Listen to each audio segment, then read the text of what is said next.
cada rama, digamos, sí. No hay mucha información y nada, más que nada para saber una opinión profesional porque no tengo mucha idea. Pero ¿por qué les interesa a ustedes? Tendré que preguntarles yo primero. Porque en realidad no todo el mundo elige la misma especialidad, ¿no? O sea, no todos quieren hacer una entrevista a alguien que trabaja en la parte forense o en la parte vinculada a la violencia. A ustedes les interesa esa temática. Bueno, primero, capaz que se los dejo de deberes eso. Primero yo tengo que preguntar a ustedes por qué les interesa también, ¿no? Y sí, a ver, hacerles una introducción. Yo trabajo, tengo las especialidades en la parte que tiene que ver con todo lo que implica la psicología trabajando en el terreno de la violencia, ¿no? Ya sea maltrato, violencia doméstica, abuso sexual infantil, todas las circunstancias conductuales que instalan una situación de violencia. El psicólogo que trabaja en el ámbito forense es el encargado, diríamos, de trabajarlo de manera directa. Dentro de ¿cómo uno se hace psicólogo forense? Que es la pregunta del millón. Sí. Tiene que estudiar mucho. Pero esto no es de mala que se lo digo. Yo en clase y siempre le digo a mis estudiantes, tienen que estudiar muchísimas cosas, muchas especialidades, tienen que tener varias especialidades que traten de intervenir el objeto de estudio de ustedes, que es muy amplio, porque no es solamente la circunstancia individual del sujeto de lo subjetivo, sino es el sujeto con su individualidad subjetiva en una circunstancia de violencia. O sea que agrega otros parámetros. Si no me van entendiendo algo, me van diciendo, ¿está? Porque me miran con miedo todavía, pero esto va a pasar. También trabajo en clínica, tengo muchos años también trabajando en clínica, he trabajado en contextos, en ámbitos carcelarios, se trabaja con, digamos, todo lo que el psicólogo general hace, nosotros lo hacemos y después nos especializamos en la parte que tiene que ver más con el elemento violento. La psicología forense o psicología jurídica es muy amplia. La palabra forense viene de foro, y en realidad tiene que ver con la psicología que busca acercarle a los entendidos o los referentes en la materia, diríamos, la situación o el problema que se está analizando o que se está interviniendo para ver cómo esos entendidos devuelven frente a la circunstancia. Los primeros forenses en realidad que existieron a nivel de la historia, y no sé si psicológico porque en ese momento no había, fueron en realidad los que participaron en, ¿ustedes se acuerdan de la toma de cicuta de Sócrates? ¿No? Bueno, vaya a estudiar. La toma de cicuta de Sócrates, Sócrates, vamos, está. Bueno, Sócrates es obligado por la polis griega a tomar veneno. ¿De acuerdo? Porque en realidad se lo puso en un cargo, diríamos, de traición a la patria y demás, y lo quieren extraditar. En vez de extraditarlo, lo vienen a tomar veneno. Cuando se decide de toda esa circunstancia, que según los historiadores dicen que no pasó, pero hay otros que dicen que sí, en realidad ya los que están decidiendo, o sea, los principales que deciden, ya eran, diríamos, integrantes del foro. Podríamos decir que históricamente, si eso sucedió, fueron los primeros forenses que existieron. ¿Por qué les aclaro esto? Porque cuando yo les digo psicología forense, les digo forense, siempre asocian, en los medios también me pasa, con muerto o con medicina forense. No, lo que pasa es que la medicina forense está asociada naturalmente al surgimiento de las ciencias forenses, porque es la medicina la primera disciplina formal que empieza a trabajar en el ámbito forense. Y después se vinculan las otras disciplinas a lo forense. Vos podés ser médico forense, hay químicos forenses, hay técnicos especializados en física forense para trabajar en las áreas de las escenas del crimen. Todos los técnicos que trabajan en el tema vinculado a la violencia, las circunstancias, diríamos, donde está en cuestionamiento quién es el culpable y quién es el inocente, son forenses y entran dentro de esta asignación, porque pertenecen al foro. ¿De acuerdo? ¿Estamos ahí? Sí. ¿Voy muy rápido? ¿Mucho café también? No. Bueno. Entonces, ¿qué sucede? Dentro de la psicología forense después, ustedes van a encontrar que es lo que en realidad por ahí está más, atrayendo más, porque en realidad vienen los medios de comunicación y demás, la psicología criminal. Pero la psicología criminal ya es otra rama dentro de la psicología forense, que es la que trabaja con los perfiles, que a todos les encanta, que seguramente todos los que están acá lo deben haber visto en la televisión y demás, pero es una subrama dentro del ámbito de la psicología forense. La psicología forense y jurídica, ¿de acuerdo?, es cuando el psicólogo trabaja en temas que tienen que ver con la violencia, como yo les estaba comentando acá recién, y en circunstancias o instancias como pasa recién que yo leí y coordiné con una abogada, por ejemplo. El psicólogo forense tiene esa función, trabaja en el plano, diríamos, más de injerencia psicojurídico, ¿de acuerdo? El psicólogo forense jurídico. Cuando el psicólogo trabaja vinculado a lo forense también, pero unido a, por ejemplo, fuerzas como la policial, análisis de casos criminales y demás, ya es psicología criminal y pertenece como hija a, diríamos, el gran, digamos, la gran área de la psicología forense toda. Pero si después empiezan, psicología forense es igual a jurídica, y hay todos esos cuestionamientos, entonces ya se les aclara. Se puede imaginar que después de este despliegue, o sea, todo lo que hay que formarse, que esto no lo digo por maldad ni por maliciosa, sino que realmente uno se tiene que formar muchísimo, porque a su vez dentro de lo que es la psicología forense hay muchos análisis o puntos desde donde nos podemos parar para analizar el fenómeno. Por ejemplo, está el análisis victimológico, donde en realidad dentro de los psicólogos forenses hay psicólogos especializados solo en víctimas, psicólogos especializados solamente en la parte de reducción de daños y riesgos, que trabajan, por ejemplo, cuando hay un siniestro en determinada institución y alguien queda mal, o psicólogos especializados en bioética, que trabajan, por ejemplo, cuando hay una operación mal hecha y el paciente, diríamos, queda con un mal, con un daño. O sea, después te podés subespecializar dentro del área, ¿de acuerdo? ¿Sí? Sí, imagínense todo lo que tenemos que trabajar en nuestro país, porque, o sea, todo esto también, yo me he formado mucho en el exterior, y bueno, y en el exterior está muy avanzado también por razones obvias, que son más cantidad que nosotros, ¿no? Pero también captan el fenómeno forense de un lugar mucho más sensible también. A nosotros capaz que nos puede estar empezando a faltar un poquitito. ¿Qué más? Párenme porque si no, yo sigo. Nosotros queríamos preguntarte con quién y para quiénes más que nada trabaja un psicólogo forense. Bueno, ahí está. El psicólogo forense, dependiendo de la especialidad que tengas dentro de lo forense, bien, justita vino la pregunta, va a depender de donde trabaje. Si se especializa en la parte únicamente jurídica forense, va a trabajar con juzgados, ¿tá? O sea, y dentro de eso también hay subespecializaciones, porque hay gente que tiene más perfil para trabajo con familia especializada, que es violencia doméstica, maltrato infantil, hay gente que solamente se especializa en abuso sexual infantil, que es un tema que no lo toca a nadie. Trabajé muchos años en ONG con chiquitos, y es durísimo ese tema. Y la función que en realidad ahí tenés es poder aportar y asesorar desde un informe de parte de la persona que viene con el problema a el jurado, ¿no? O sea, al juez, ¿no? ¿Verdad? Entonces, la función que nosotros tenemos es periciar, por ejemplo, si fuera un caso de abuso infantil, se pericia privadamente al niño, ¿sí? Y se presenta un informe conjunto, y ahí es cuando se trabaja, el psicólogo trabaja conjuntamente con el abogado. Se presenta un informe, el abogado presenta un escrito y tú presentas un informe. Te van a llamar porque vas a tener que hacer ampliación de causa, esa situación que tú analizaste. Y van a cotejar lo que vos viste con lo que vienen los peritos, por ejemplo, del ITF, que son los peritos oficiales del Poder Judicial. Es un poco el trabajo en el ámbito jurídico. También puede trabajar dentro de los grupos especializados de juzgados o fiscalías que también existen al día de hoy.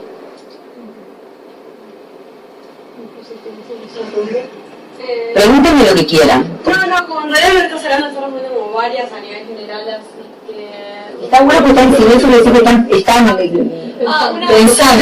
Una pregunta que sí que tenemos, si hay mucha demanda de psicólogos que se especializan en el campo de forense o en lo como vos ahora nos dijiste, los subcampos, sí. Se equilibra con la oferta que hay.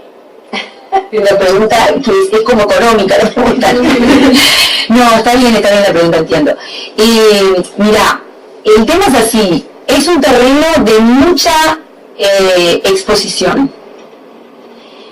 Lo que sucede es que hay mucha problemática, hay varios factores. A ver, hay mucha problemática para ser intervenida, pero muchas veces también los consultantes no tienen los medios económicos como para poder cubrirte los honorarios a ti, porque también ustedes van a ofrecer un trabajo técnico.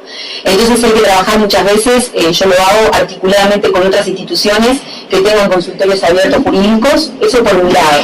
Eso a veces hace que la gente diga, para todo lo que yo tengo que exponerme y para todo lo que tengo que ofrecer, por lo que recibo, igual en mi caso no es el caso. O sea, cuando ustedes eligen una disciplina especializada y tan delicada como es lo forense, tiene que ser vocacional.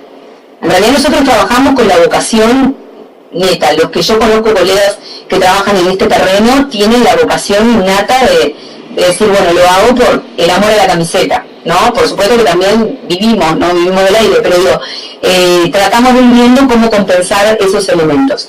Demanda siempre hay, ¿sí? También hay que saber identificar esa demanda, porque a ti te pueden llegar casos donde en realidad capaz que la mamá o el papá interpreta que al chiquito lo están abusando y en realidad no están así. Entonces ahí viene la otra contraparte. Yo tengo que estar preparado para poder encontrarme con todas esas circunstancias, ¿sí? Porque tampoco puedo armar un informe que diga una cosa que no es real, ¿sí? O no solamente por mí, sino principalmente por el menor, porque seguramente le va a estar generando algún daño. Entonces son como terrenos con muchas puntas, ¿no? Y muchas veces lo que sucede es por un tema desgraciadamente económico, pero también por un tema de no solamente de formación, porque en el Uruguay los colegas se forman mucho. El tema es por un tema de cómo te llevas con el ambiente legal o no te llevas. Hay poca formación, o sea, hay poca gente que decida formarse y seguir especializándose en ese terreno. Porque tenés que también aprender a trabajar con los abogados, que no es tarea fácil. Bueno, para ellos tampoco, mucho menos, más difícil para ellos. Pero para nosotros es complicado también, porque es otra forma de expresar, es otra forma de decir lo mismo, pero tenés que elegir las palabras. También cuando hablas con ellos, por más que el abogado esté trabajando en tu causa, pero no por perseguirte, sino para que el mensaje llegue, hay que aprender a poder apoyar al abogado para darle las herramientas que vos ves en la pericia y que él las pueda implementar correctamente para hacer justicia por el caso. Es todo un diríamos, un campo que hay que tejer en cada uno de nosotros también, ¿no? Otra pregunta que teníamos nosotros era, ¿por qué elegiste vos específicamente este ámbito? Y ahora yo la respuesta de todo psicólogo con otra pregunta respondo. ¿Y por qué eligieron ustedes? Bueno, a ver, tiene que ver con no, tiene que ver, ustedes seguramente ya empezaron o van a empezar un proceso psicoterapéutico y de supervisión. Tiene que ver también con lo que vas encontrando a lo largo que vas haciendo tu proceso terapéutico. Y tiene que ver con aspectos que hacen a tu historia personal también, ¿no? Seguramente, a ver, todos somos potenciales víctimas en la vida. Y algo pasamos como para justamente elegir lo que elegimos. Yo ahora justo estaba hablando con una abogada que estoy con este caso que les comentaba. Es un caso complicado porque es un chiquito. Y ella, bueno, sola, ¿no? Y nosotros los psicólogos generamos eso, que te hablan. Sola me planteó que en realidad por qué había elegido ella en realidad abogacía, ¿no? Y había toda una cuestión de necesitar reivindicar una problemática personal de ella, y por eso también uno puede elegir lo que tiene que ver con la justicia, ¿no? En realidad es la rama de psicología que más cercana a la justicia está. Igual ahí, tengan cuidado, porque la justicia es muy seductora. Uno puede pensar que tiene la justicia en la boca o en el acto. En realidad por eso es muy importante que ustedes se conozcan a ustedes mismos previamente. Es un terreno muy movilizante, no solamente por el tipo de objeto de estudio con el que trabajan, en el buen sentido, no solamente por el problema que intervienen, sino por toda la ola que les vuelve, que les moviliza en lo personal, y ustedes tienen que sostener eso para devolverlo al plano judicial. Por ejemplo, o sostenerlo para que te llame un juez y te pregunte por qué viste lo que viste, cómo lo viste y que lo expliques, ¿no? No lo quiero asustar, pero ahora uno hace forense, salen todos corriendo. No, me gustó eso. ¿Sabes qué? Que me gustó eso. Bueno, viste, tiene que ver con tu historia también. Todos elegimos en base o recortamos en base a nuestras historias personales. Otra pregunta que teníamos nosotros era cuáles son las limitaciones legales, si es que sos psicóloga forense, como dijiste. Tenemos una pregunta que te parecería Más jurídica, claro. Sí. ¿Cómo? A ver, limitaciones legales. Claro, si vos trabajas como psicóloga forense, pero en un ámbito más jurídico, como vos dijiste, si tenés hasta qué punto podés llegar, metiéndote en el caso, no sé cómo. No, eso está perfecto. En lo práctico decís vos, o sea, ¿cómo lo manejás? No, en realidad, a ver, meterte en el caso, podés siempre meterte hasta el terreno que habilite tu especialidad, que es la psicológica jurídica, ¿no? O sea, Vos lo que me preguntás es cuánto podés conocer temáticamente el caso. Claro, ¿cuánto te puedes meter en el caso? No sé cómo explicarlo. Te meto un ejemplo que es lo que creo que todos sabemos. Un caso X, sí. Lo ponen en las películas que a veces que un psicólogo se quiere meter más, se quiere ayudar más. Claro, ahí hay que trabajar con un concepto que les voy a decir ahora, que después lo trabajarán más adelante, que es la sobreimplicancia. Ustedes no se pueden sobreimplicar. O sea, acá lo delicado que tiene que ver con la pregunta que ella me hace es eso. ¿Hasta dónde metes el cuerpo? ¿Sí? Y no por el hecho de no sobreimplicarte, dejas de actuar más profesionalmente. Y viceversa. O sea, tenés que saber entrar al caso, pero tampoco sobreinvolucrarte en el caso. Porque si vos te sobreinvolucras, no puedes trabajar profesionalmente. El manejo de información depende del abogado. Hay abogados que son muy permeables y que te abren el caso, que lo puedes leer el expediente, compartir con él o con ella, y hay unos abogados que son más reservados o más reticentes a trabajar con el psicólogo especializado en eso. Pero en realidad, en general, se prestan. Al abogado le gusta porque aparte del abogado está desesperado, esa es la realidad, está desesperado, pobre, claro, interdisciplinariamente está muy desesperado y muy hambriento de poder tener un apoyo. Ellos sufren mucho psicológicamente con los casos, porque nunca tienen una apoyatura psíquica ahí. A veces trabajás con el caso y apoyando al abogado. No le vas a hacer terapia, ¿no? Pero digo, estás en ese terreno intermedio. Y no sé, una compañera que otra pregunta tenía. No, que cómo estaba Uruguay más o menos preparado en el tema legal sobre eso, si hay alguna ley que regule algo sobre... Encontramos la ley que regula la parte de psicología legal, pero... Sí, la psicología, claro, porque en realidad ¿qué pasa? Sí, y puede haber algo relacionado a equipos interdisciplinarios en fiscalías, por ejemplo, eso podés encontrar. Pero no existe algo, yo sé lo que me estás preguntando, algo específico y único para la figura, no existe. Y eso se puede ver en Uruguay, no está muy, digamos, acostumbrado. Y eso ustedes lo van a aprender a decodificar, porque es significativo también. En realidad quiere decir que, o sea, ya de por sí la figura del psicólogo a nivel del imaginario social es una figura bastante como, bueno, a ver, ahora se está como ordenando más, sirve para o es operativo para determinadas cosas. Pero en un pasado era medio como que no se sabía bien en realidad qué función cumplía el psicólogo. Imagínate en el ámbito jurídico, con todas las angustias, las ansiedades del caso, esa en realidad creo que uno, desde la implementación de su profesión, que tiene que marcar ese territorio, diríamos, amistosamente, y respetar el territorio de los otros también. Tampoco te puede pasar que te metas en el lugar del abogado y que quieras saber más que el abogado, o que quieras hablar como si fueras el abogado, porque eso no va a funcionar. Si tienen que trabajar con interdisciplina, hay un material de Edgar Morin, que es excelente, que es sobre el trabajo interdisciplinario y multidisciplinario. El único integrante masculino que está nervioso. Pero estás claro, pobre, que voy en el borde sentado. Te amigaron las mujeres, te rodearon.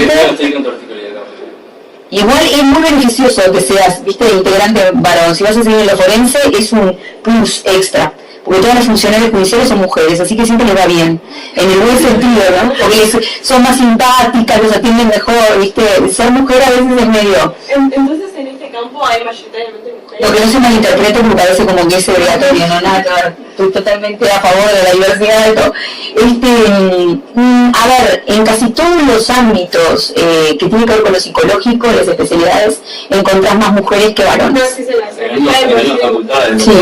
Sí, porque, a ver, capaz que a uno le va a pasar, pobre, por haberlo señalado, pero digo, al género masculino lo que le pasa es generarle una impotencia extra que a la mujer, el poder ver circunstancias de injusticia, por ejemplo, cuando trabajas con niños, es como que tienen algo del género que como que a veces no los deja poder trabajar con ese tipo de cosas. Es muy fuerte para el varón, es más fuerte que para la mujer. Y esto no quiero rayarme de machista ni de feminista, no. Lo van a ver ustedes en la práctica. A nosotros nos pasaba, por ejemplo, en el consultorio jurídico comunitario de Malvin Norte, que integrantes varones de psicólogos y Facultad de Derecho, trabajamos todos en grupo, no podían, por ejemplo, intervenir en casos de abuso infantil. Porque como diríamos, los actores participantes de la situación, en realidad siempre parecía esto como que, no, es como para matarlo, hay que matarlo, ¿no? O sea, ¿no? Que por supuesto lo pueden tallar, pero por una cuestión de género a ellos ya como que cuesta un poquito más. La impotencia, capaz.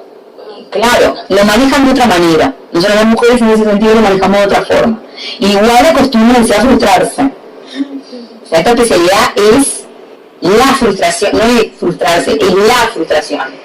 O sea, es manejar la impotencia, la tensión, aprender a manejar todo eso, ¿no?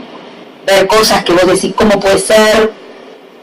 Darte la cabeza contra la pared con la justicia, que pasa mucho, que a veces, que por supuesto no es de mala voluntad, pero bueno, contener al consultante, ¿tá? Y a la víctima, imagínense todo y, ¿tá? No los quiero, van a salir horrorizados. Díganme, a ver, los escucho. Yo tengo una pregunta. Pregunte. ¿Viste cómo lo tiré? Hice un comentario y ya. Sí, bueno. Si crees que es mejor especializarse en el exterior, o si al día de hoy en Uruguay está capacitado para especializar en ciertas... No, a ver, siempre es bueno que te capacites en tu país, pero por un tema de que en realidad, digo, a ver, tiene que ver con que te va a devolver mucho más nuestra esencia cultural, ¿no? Por ejemplo, yo hace poco volví de dar clases allá y estuve también en congreso, recibí clases también en Perú y en México, y son completamente distintos. Porque, digo, a ver, si bien los conceptos que se manejan son iguales, en realidad las poblaciones cometen crímenes de otra manera también, y hay otra cultura frente al elemento criminal que no es la misma que la nuestra. En realidad lo que, si vos me preguntás, a mí no me gusta dar consejos, pero una orientación, me parece que está bueno que puedan empezarse a formar en áreas que los sensibilicen a ustedes, en lo nacional, frente a los problemas que ustedes se van a encontrar si empiezan a trabajar en lo forense. Y después poder hacer cosas así en el exterior. Porque ya, o sea, aprendés cómo es tu país, ¿no? Desde el punto de vista forense, jurídico y demás, y ya después integrás conocimientos del exterior, pero con la referencia nacional tuya. Porque si no, después lo que les pasa es que vuelven con una cosa extranjera que no pueden aplicar.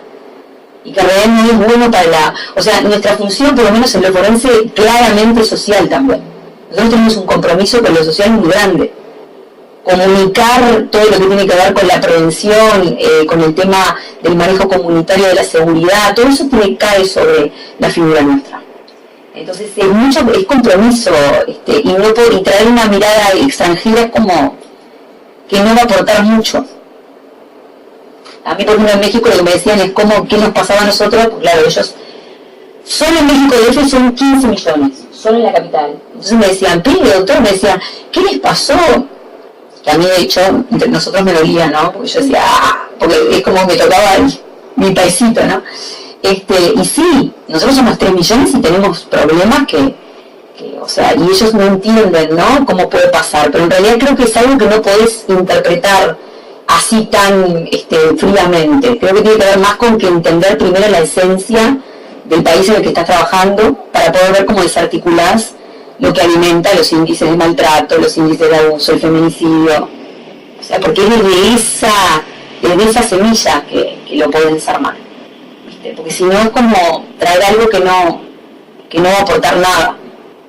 Es un camino. Igual somos jovencitos.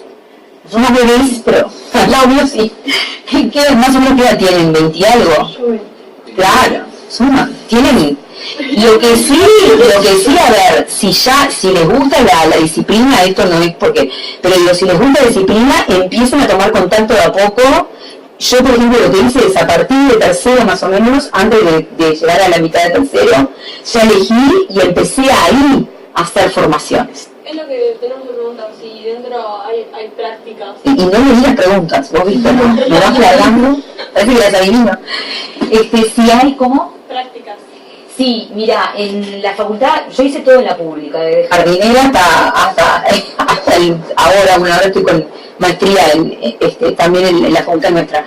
En nuestra facultad, en la UDELAR, prácticas, puede ser que tenga servicios comunitarios de prácticas. No sé cómo está ahora, pero puede haber, en mi caso, el último servicio que hice fue consultorio jurídico comunitario en Malvin Norte, que de hecho después participé un año más porque me quise quedar, que yo ya me había recibido. Y ahí, bueno, imagínense, ¿no? O sea, va todo el mundo, consulta, es una consulta abierta. No sé si tienen ahora, tienen que averiguarse de prácticas, pero por lo general entre cuarto y quinto pueden tener algo. No sé cómo es ahora, porque ahora como es como por créditos. Sí, son 4 años mínimo. Pero no tenés práctica. Puedes sacar algo y decir que no tenés práctica. No, creo que recién el semestre que viene tenemos una recién en ciclo de grabación, en ciclo inicial, primeros 2 semestres, formación integral, que es el tercer semestre, hasta el sexto. Desde el séptimo y el octavo, ahí creo que recién están las prácticas. Tienen que averiguar qué tipo de prácticas tienen. Si no tienen prácticas especializadas como tenemos nosotros, capaz que lo que les va a servir es irse acercando a lugares como, por ejemplo, no sé, SOCAT, que tenga intervención con violencia doméstica, con maltrato infantil. Está Arcoiris, que es una ONG que solamente trabaja con abuso sexual infantil. Yo ahí trabajé 3 años y ahí se ven todos los casos. Ahí viene desde 0 a 7 años se atienden ahí. Desde bebitos hasta trabajo en intervención en policlínicos también pueden ser. Acercarse, por ejemplo, a los centros, a los nodos comunitarios. Por ejemplo, no sé, cuando estábamos en Casaballe, en el Marconi, tenía un nodo, ¿tá? Que es una especie de lo que se llama SOCAT, vos vas, y es un centro donde todas los efectores comunitarios aportan sus servicios ahí. Y ahí capaz que pueden preguntar si necesitan algún pasante o alguien que le interese. Hagan trabajo social. Yo sé que a veces me miran con cara medio cuando lo digo así. A ver, nuestra facultad, hoy por hoy, no vamos a decir que es 100% gratis, porque tampoco nos regalan los materiales, porque me tienen que comprar y todo. Pero, por ejemplo, México cobra absolutamente toda la formación. Si no tenés el dinero para pagar mensualmente, no te podés educar. Nosotros tenemos una educación que es gratuita, en lo que se puede, ¿no? ¿Verdad? En la mayoría. Bueno, eso por lo menos es lo que se trata. Y en realidad nosotros socialmente tenemos que devolverle a la comunidad, porque nuestro país paga nuestra formación, porque nosotros no pagamos mensualmente. Entonces ustedes tienen que devolverle a la sociedad el conocimiento que la sociedad a ustedes le habilitó tener. Y eso se puede hacer, y a su vez paralelamente ustedes consiguen la experiencia, dando trabajo social. Yo sé que es complicado, que no es fácil ahora, porque uno tampoco, va a trabajar todo el día en trabajo social, pero es una manera que ustedes tengan una experticia, una práctica, y que estén ofreciendo también algo en devolución a las necesidades, porque necesidades ya se van nomás a, bueno, el Casaballe ahora no está tan mal, pero hay otras zonas que están más complicadas. Pasando Casaballe está complicado, hay mucha. Lo que pasa es que hay que estar dispuesto. Esto es como ir a Camboya. O sea, ¿no? Hay que embarrarse, como decía Carrasco, que era un referente nuestro en la psicología social, o sea, hay que embarrarse las botas. Es así, pero cuanto más se metan en lo más complejo y en lo más complicado para intervenir, más van a aprender. Y a su vez están dando una mano muy importante. ¿Está? No, eso es rezongo. No, porque capaz que me quedo mirando porque creo que capaz que no me escuchan mucho esto. No, por eso mismo que en realidad creo que la mayoría dijimos esto, porque nos gusta el tema y capaz que tenemos solo lo que nos ponen las películas, series, esas cosas. Pero eso es extranjero. En nuestro país. Eso es extranjero. Y acá en realidad se necesita pila de gente que trabaje, por ejemplo, con feminicidio, con maltrato, con violencia doméstica, con abuso infantil. Pero, por ejemplo, el tema de violencia doméstica es impresionante. Sí. El tema de, no sé, suicidios. El tema de depresiones. Fórmense mucho en la parte clínica. Tienen que conocer muchísimo lo clínico. Porque ustedes tienen que saber captar en el discurso del paciente y en la pericia tienen que saber captar entre la diferencia de un cuadro otro. Tampoco, bueno, un diccionario previo, a ver, tienen que estar muy aceitados en eso. Yo siempre les mando los materiales de Lizardo Valdés, que fue profesor mío, grado 5, en la época nuestra estaba el talo, que le decían el talo, que los profesores viejos lo conocen por el talo, que bueno, es psiquiatra de grado 5 y aparte psicoanalista, un genio, que nos daba psicopatología clínica. Y esos materiales los pueden buscar en la fotocopiadora en el frente de la facultad. Están todos grabadas las clases. Y ahí tienen todos los cuadros, tienen... Salgo un rato. Sí, salga. Yo dije, ¿me vas a sacar una foto? No, por favor, me suicido. Pueden buscar materiales ahí, pueden conseguir, pero fórmense. Después en la facultad, en la biblioteca, hay materiales en formato CD de un actor filmado haciendo los cuadros clínicos. Que en realidad eso fue un material que nos pasaba y que nos enseñaba con ese material. Búsquenlo porque está. Entonces el psicoanálisis tiene bastante que ver con eso.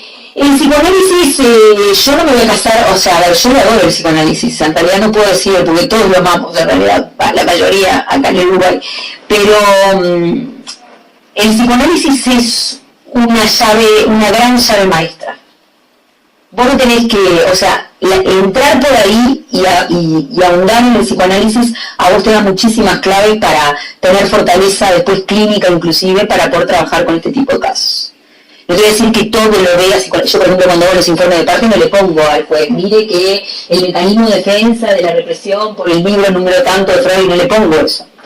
Pero a mí el psicoanálisis, por ejemplo, me orienta muchísimo. Te ayuda mucho en todo lo que es el análisis de la psicología dinámica, el funcionamiento del sujeto que estás observando.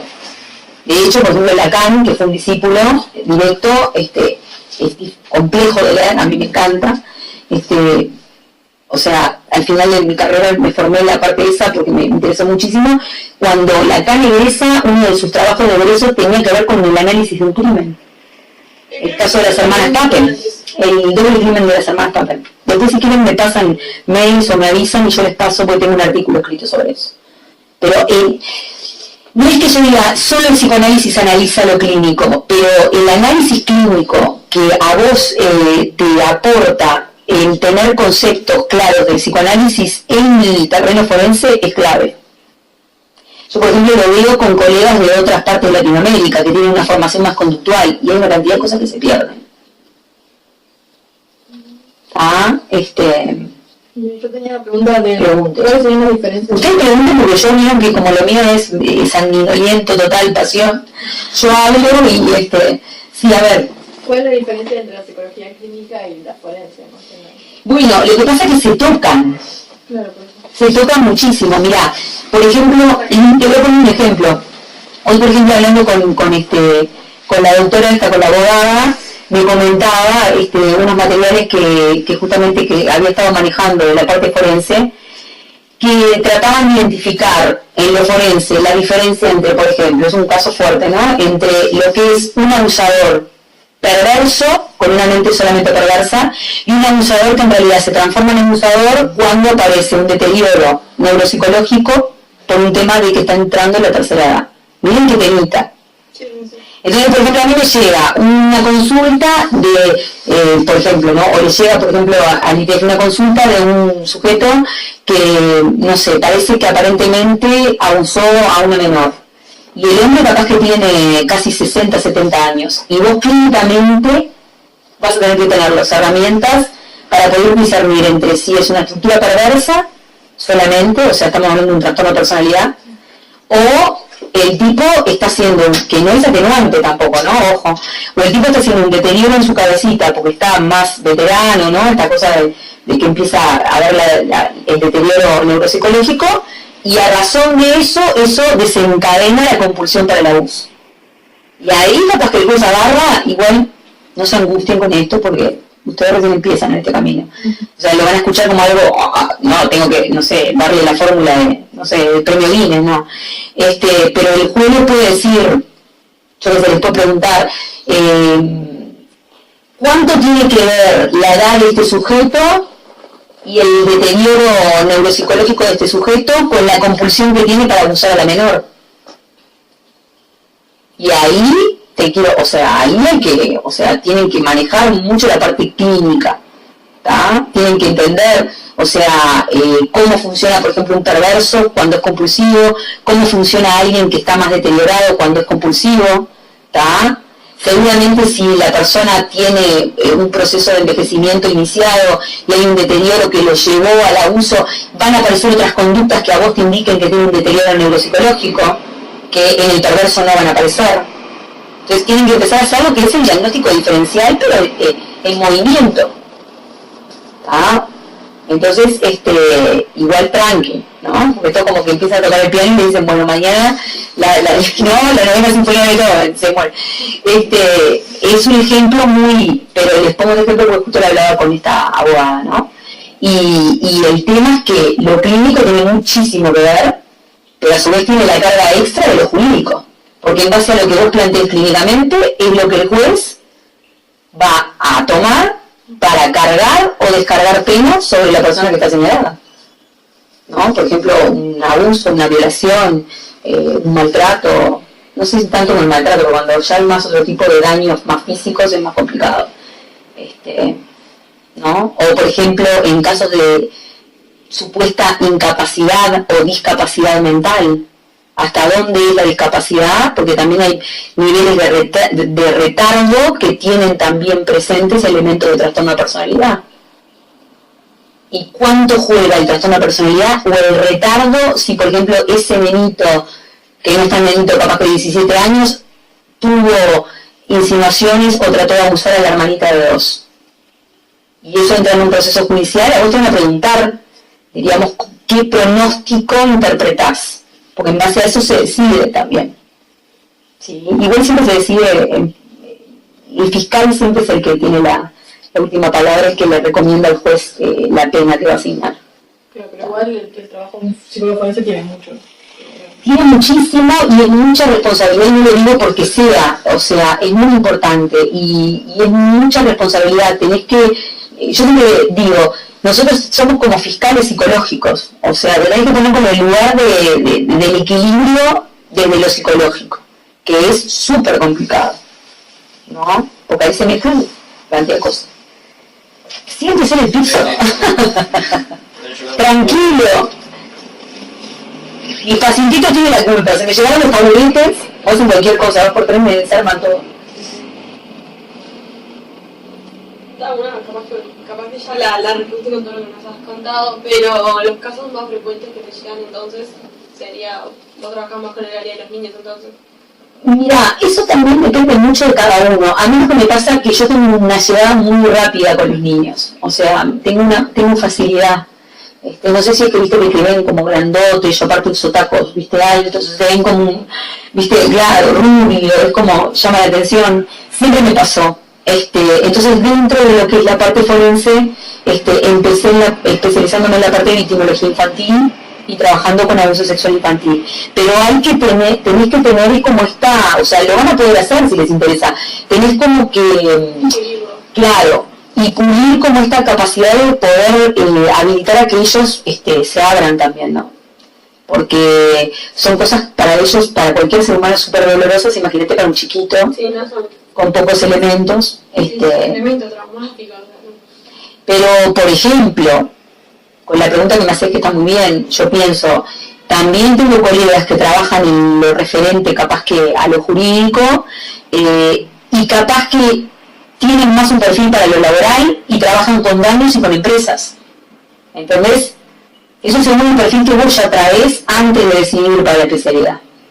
O sea, a mí siempre me gustó niños, tuve facilidad, bueno, mis profesores que eran de psicología infantil eran todos, siempre decía, todos los que trabajamos con niños somos medios infantiles, sí, algo infantil tenés que tener, porque si no, como que no los captás.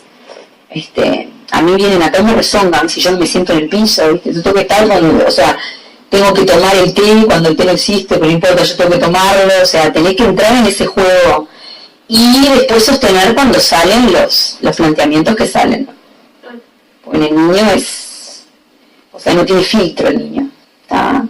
Y ahí también desde lo clínico tienen que manejar lo que es la psicopatología clínica infantil, la diferencia entre un niño con una estructura apuntante a lo neurótico y un niño más psicótico.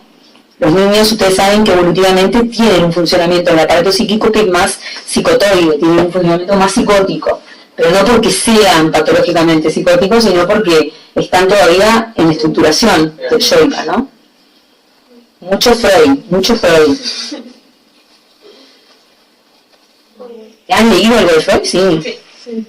¿Y qué tuvieron? ¿Clases? ¿Tienen clases de psicoanálisis? No, estamos dando igual fundamentos. Dimos ya. Sí, el mes que viene tenemos también. Claro, no lo tomen como, es como la Biblia, pero tómenlo como una herramienta, porque parece que no, pero cuando ustedes terminen la carrera, todo eso empieza a aportarles y es una forma de poder captar la realidad que están estudiando desde otros lugares. El tema de las pulsiones, el tema de las impulsividades, el tema de la violencia, la agresividad, la diferencia entre violencia y agresividad, las fantasías. No es lo mismo que un niño tenga una fantasía, vamos a poner un niño, no es lo mismo que un adulto tenga una fantasía a que realmente haya concretado lo que dice que hizo. Y ustedes eso lo tienen que saber captar también. ¿Está? Y en el tema ese que has trabajado más con niños, pero no has trabajado con crímenes más a otro nivel, por decirlo así, asesinatos, esas cosas. En realidad, ¿qué pasa? La policía en nuestro país hasta el día de hoy no, ahora vieron que ahora está por abrirse un departamento especializado de todo lo que es la parte de análisis del crimen. Pero en realidad la policía no integra demasiado el tema de lo que vendría a ser ¿cómo que se llama? La psicología más criminal, diríamos. Al día de hoy por lo menos no lo hace todavía. Más con el fiscal, ¿no? ¿Cómo? Es más con el fiscal la policía. Claro, es más, bueno, y más ahora que está la modificación del Código Penal, que el fiscal trabaja dentro de la escena, va a la escena, exactamente. Pero les cuesta un poco todavía no lo integran. Podés trabajar, yo he estado en contacto con casos, pero no trabajás de manera oficializada en eso. Porque todavía no está, diríamos, investido el rol del psicólogo adentro del equipo de la escena, del equipo de trabajo con la policía. Cuesta un poco. Pero es un camino a llevar adelante, ¿no? A llevar a cabo. En realidad ellos siempre asocian que nosotros como complicamos, en vez de... tengo amigos y tengo estudiantes de policía también, pero digo, es como que asocian que uno agrega mucha información y eso a veces no les sirve para la investigación. Pero es necesaria comenzar a tener investigaciones especializadas, que eso sería muy interesante, porque ahí podríamos trabajar muy bien con el tema del criminal en nuestro país. Bueno, ¿los dejé muy decepcionados? No. ¿O muy dormidos? No, al contrario, me parece. Ninguno creo que al menos yo no estoy horrorizada ni nada, al contrario. Más como. Me estoy fascinada, pero. Es que es un campo que genera fascinación. Sí, porque es una realidad que pasa y que no